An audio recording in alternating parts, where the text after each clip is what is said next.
Good morning అండి ఆస్పిరెంట్స్కి. ఇవాళ ఒక క్లాస్ అండి. క్లాస్లో మనం సింధు నాగరికత ఆవిర్భావం, దాని ప్రత్యేకతల గురించి చర్చించుకున్నాం. ఇవాళ మనకు పోటీ పరీక్ష దృష్ట్యా సింధు నాగరికత సరిహద్దులు మరియు వాళ్ళ యొక్క లిపి ఏంటి, దేని మీద వాళ్ళు లిపి చెక్కారు, మనకు అందుబాటులో ఉన్నాయి లేవా అన్నది ఒకసారి చెప్పిస్తామండి. మామూలుగా లాస్ట్ క్లాస్లో చెప్పుకున్న నాగరికతల్లో విస్తీర్ణ పరంగా అతిపెద్ద నాగరికత సింధు నాగరికత. సింధు నది ఒడ్డున వెలిసింది కాబట్టి దాన్ని సింధు నాగరికత అనేసి అంటారు. ఇండస్ అనేది ఇంగ్లీష్ మనకి. ఆ సింధు నది ఒడ్డున వెలిసింది కాబట్టి దాన్ని సింధు నాగరికత. ఈ నాగరికత ఎంత మేరకు విస్తీర్ణం ఉంది, దాని సరిహద్దులు ఏంటి? సో ఫర్ ఎగ్జాంపుల్ ఇప్పుడు మనం లాస్ట్ క్లాస్లో చెప్పుకున్నాం విస్తీర్ణ పరంగా అతిపెద్ద నాగరికత సింధు నాగరికత అని. సరే, ఓకే, కానీ దాని బౌండరీస్ ఏంటి, ఎక్కడెక్కడ ఉన్నాయి దాని బౌండరీస్?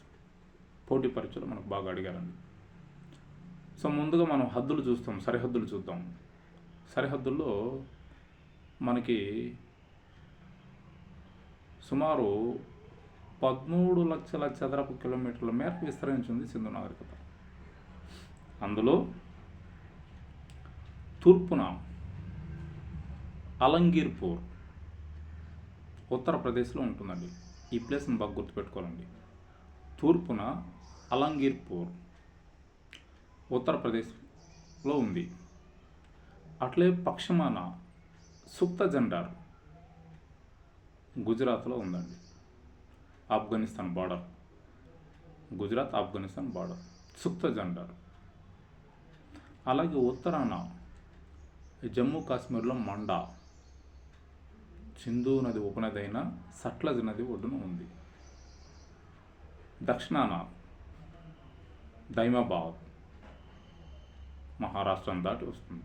దక్షిణాన దైమాబాద్. గోదావరి ఉపనది అయిన ప్రవరా నది కాడ వరకు విస్తరించి ఉంది. ఇంత మేరకు సింధు నది భారతదేశంలో విస్తరించి ఉంది. ఎక్కువ భాగం మనకు సింధు నది పాకిస్తాన్లోనే ఎక్కువ భాగం మనకు కనిపిస్తూ ఉంటుంది. సింధు నది ఈ నాగరికత కూడా అక్కడే వెలిసింది. సో ఇంత మేరకు మనకు విస్తీర్ణ పరంగా సింధు నాగరికత అతిపెద్ద నాగరికతగా మనకు చరిత్రలో కనిపిస్తుంది.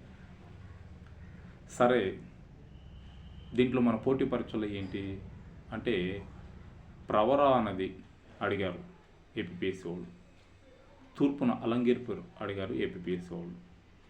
అడిగారు, దిక్కులు అడిగారు. చివరన సింధు నాగరికత చివరన తూర్పు చివరన ఇది, సింధు నాగరికత ఉత్తరాన చివరి ఎక్కడ అని చెప్పి చాలాసార్లు పోటీ పరీక్షలు అడిగారండి. ఒకసారి చూడండి. మరొక అంశం లిపి. మనకందరికీ తెలిసే ఉంటుంది, చిత్రలిపి, బొమ్మల లిపి అని చెప్పి అంటుంటారు. ఎందుకు దానికంటారంటే అంటే ఒక క్రమమైన ఆర్డర్లో లేదు లిపి.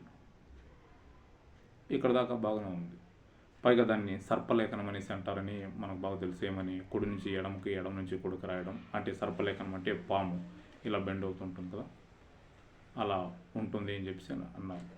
దాన్నే బౌత్రోపిడస్ లిపి సో అనేది కూడా అంటారు. సో ఇక్కడ దాకా బాగానే ఉంది. కానీ సింధు ప్రజల లిపి ఎక్కువగా దేని మీద ముద్రించబడింది? ఇది మనకు పోటీ పరీక్షలు ఇంపార్టెంట్. యూజీసీ నెట్లో అడిగారు, ఏపీపీఎస్సీ పోటీ పరీక్షల్లో చాలాసార్లు అడిగారు. జేఎల్ కానీ డిఎల్ కానీ వీటిల్లో ఇండియన్ హిస్టరీ ఉన్నప్పుడు సింధు నాగరికత లిపి దేని మీద ఎక్కువగా ముద్రించబడింది? స్టియోటైట్. బాగా గుర్తుపెట్టుకోవాలండి, పోటీ పరీక్షలో చాలాసార్లు అడిగారు ఆస్పిరెంట్స్ కండి. స్టియోటైట్ అనే దాని మీద ఎక్కువగా సింధు నాగరికత లిపులు సీల్స్, మనకు ముద్రలు బాగా ఎక్కువగా భయపడతాయి.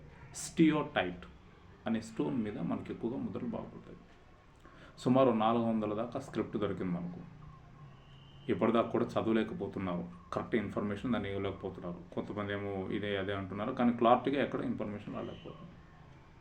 అలాగే సింధు నాగరికత ప్రజల యొక్క ముద్రలు 3 రకాలైన ముద్రలు: చతురస్రాకారం, దీర్ఘ చతురస్రాకారం, వృత్తాకారం. బాగా గుర్తుపెట్టుకోవాలండి. ఇవి కూడా పోటీ పరీక్షలు అడిగారు.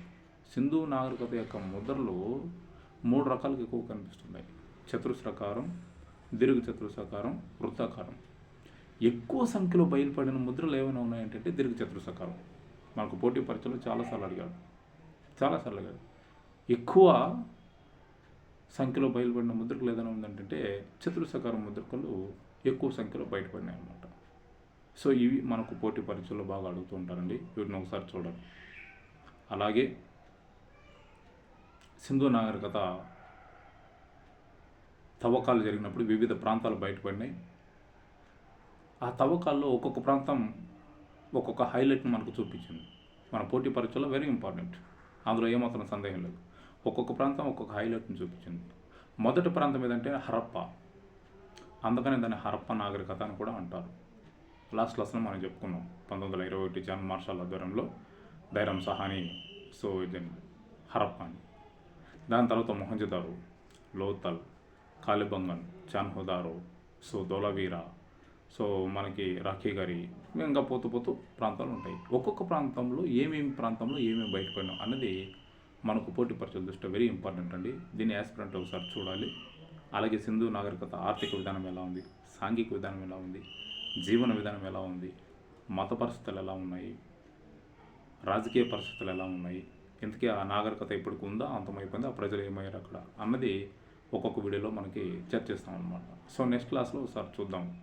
ఏంటి సింధు నాగరికత తవ్వకాలలో బయలుపడిన వివిధ ప్రాంతాల్లో దొరికిన ఆర్టిఫాక్ట్స్ ఏంటి, అంటే ఆ వస్తువులు ఏంటి, వాటి యొక్క ప్రాముఖ్యత ఏంటి, ఆ ప్రాంతంలో ఎక్కడ బయటపడినాయి అన్నది మనం ఒకసారి చూద్దాం అన్నమాట. సో ఇదండి ఇవాళ క్లాస్లో ఒక అంశం. నెక్స్ట్ క్లాస్లో మీ ముందుకు వస్తాను. కంటెంట్ నచ్చితే షేర్ చేయండి, లైక్ చేయండి, సబ్స్క్రైబ్ చేయండి.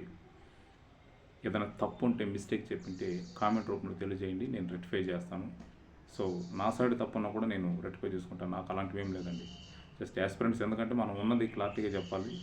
ఊరికి ఏది పడితే అది చెప్పేసి యాస్పిరెంట్స్ విని నష్టపోకూడదు అనేది సిద్ధాంతం.